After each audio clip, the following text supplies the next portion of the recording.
So welcome to the last of this week's mini lectures. Hopefully you understand a little bit more about yourself and the way in which you learn and under what circumstances you learn.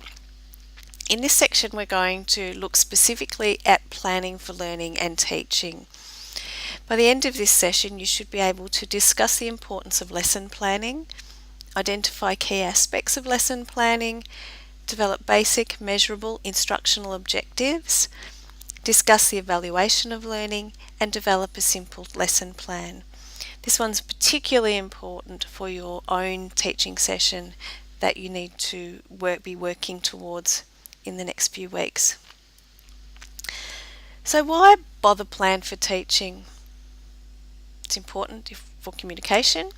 It helps to maintain effectiveness as a teacher. It organises the logical flow of ideas. It identifies key learning outcomes so that the learner actually has a sense of what you want them to be able to do. And it also assists us to match our evaluation with our learning. There's a whole lot of other reasons which will become evident as we talk about it. It's important to start a little bit talking about the big picture and where lesson planning actually fits.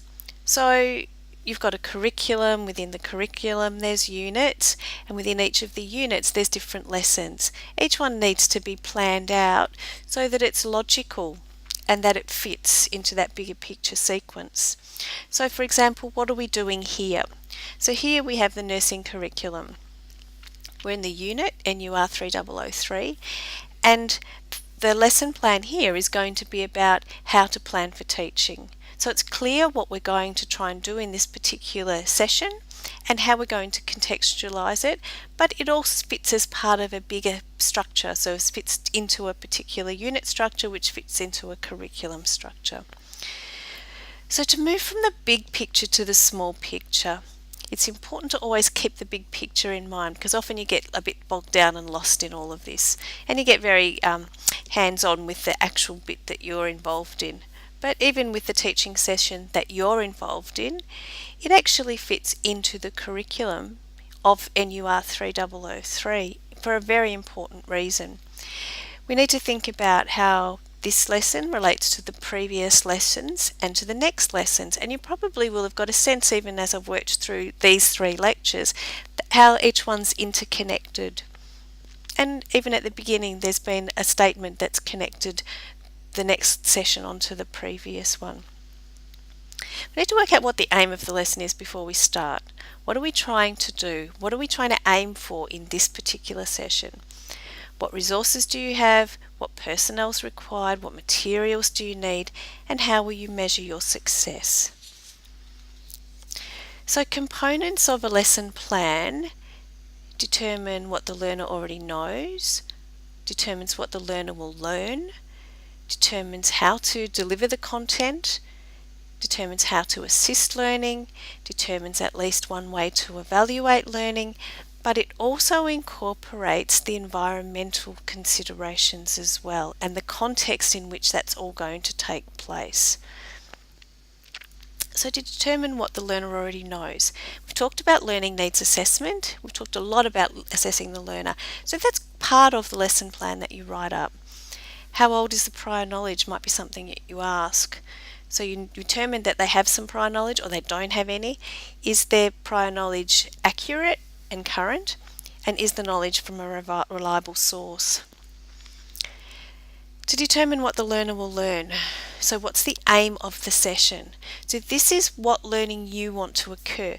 So what is your aim? And it's important to get that clear, because there's very different to learning objectives or outcomes. What is the overall aim of the lesson? Determine at least one way to assist learning. So what materials and handouts could you use? Are there electronic resources available? Is there an educational game that would help? And we'll take a look next week at the different types of instructional approaches you can use to enhance learning. Is there an activity that learners may engage in? Remember, some people like to be hands-on. That's the way they learn. Part of the reason why I gave you those self-assessment tools in the previous 2 parts of this lecture were actually to get those hands-on learners to be doing something to help them learn. Determine at least one way to evaluate learning. There's no point doing a session, teaching a learner something, if you're actually not going to evaluate it. So you might do that through specific questions and answers during the lesson. You might ask them to perform a skill. You might give them a quiz or an assignment, a reflective piece of work, an examination in a very formal context. Remember, the way you're evaluating this has to be really relevant and appropriate to the teaching that you're doing. So we're going to look a lot at lesson plans. One of the things that you actually are required to do is to develop a lesson plan. So the more that you can get this part right, obviously will work in your favour. So there's key components. There's the content, there's the learning needs, there's the environmental considerations, there's prerequisites. So what learning need does the person need to bring with them? There's instructional objectives, there's instructional procedures, there's materials and equipment, there's assessment and evaluation, there's follow-up activities and self-assessment. So what's the content? What is it that I actually need to teach? It might be a concept, might be a skill. Somehow it's linked to that bigger picture that we looked at. So before you start even planning that, you need to ask yourself the question, I want the learner to be able to do what? I want the learner to understand ... whatever that might be. What do you actually want this learner to be able to do? There's probably also prerequisites that are important. So state what knowledge is required to build on. What do they need to already know? It might be factual, it might be skill. 70% of what a learner learns is dependent on the possession of appropriate prerequisites. So have a think about that. Instructional objectives are also learning outcomes, and an objective is a carefully worded statement which precisely identifies the behaviour the learner is expected to achieve. It provides information to the learners about what is expected of them, and establishes a framework for what's to be covered in the teaching learning session. When we write a learning objective, there are important things that are included, and these take some time to be able to develop, and you'll be having a tutorial that works on this. There's conditions, so a statement that describes the conditions under which the behaviour is to be performed. For example, at the end of this session and with further learning, you should be able to. So it sets up that condition under which you need to be able to perform it. A behavioural verb, so an action word that actually tells the person what exactly you want them to be able to do, and that's observable. And I think the important part is that you need to be able to observe the outcome of the learning. So to say that someone will understand the concept of, how are you going to visualise understanding? It needs to be something that you can measure. So we say that that's not an appropriate verb to use. Criteria, a statement that specifies how well the learner must perform the activity. So for example, it might be that we're teaching you to give an injection. We want you to accurately determine the site of injection. So it's not just determine the site of injection, it's got to be accurate, or it might be safely administer an injection. So you can see that there's some criteria added onto this one. A lot of teaching and learning in nursing and midwifery involves all three domains of learning. So all three need to be included where possible. So you depending on the topic that you're teaching, there might be skills of doing, attitudes, values or feelings that you need the person to actually acquire. There might be specific thoughts and ideas and concepts you want them to grasp. Where the teaching involves these and you're expecting learners to demonstrate aspects of these, objectives need to reflect it. So you need to write your objectives in such a way that there's no black and white about what the learner is expected to do. You're very clear about what you want. These are some examples of the verbs we use, and you've had lots of objectives as you've been working through the course, but you probably actually haven't gone back and actually understood them. It's important now that you start to write them in a very measurable way. So these are examples. At the end of this lecture, there's some activities from the textbook as well, and there's some really good learning resources in there that have this explained in much more detail. But you can see, depending on the level of learning and what you want the actual person to do, there's a particular verb that's specific. Importantly, you need to avoid the verbs know, appreciate and understand. They're not measurable.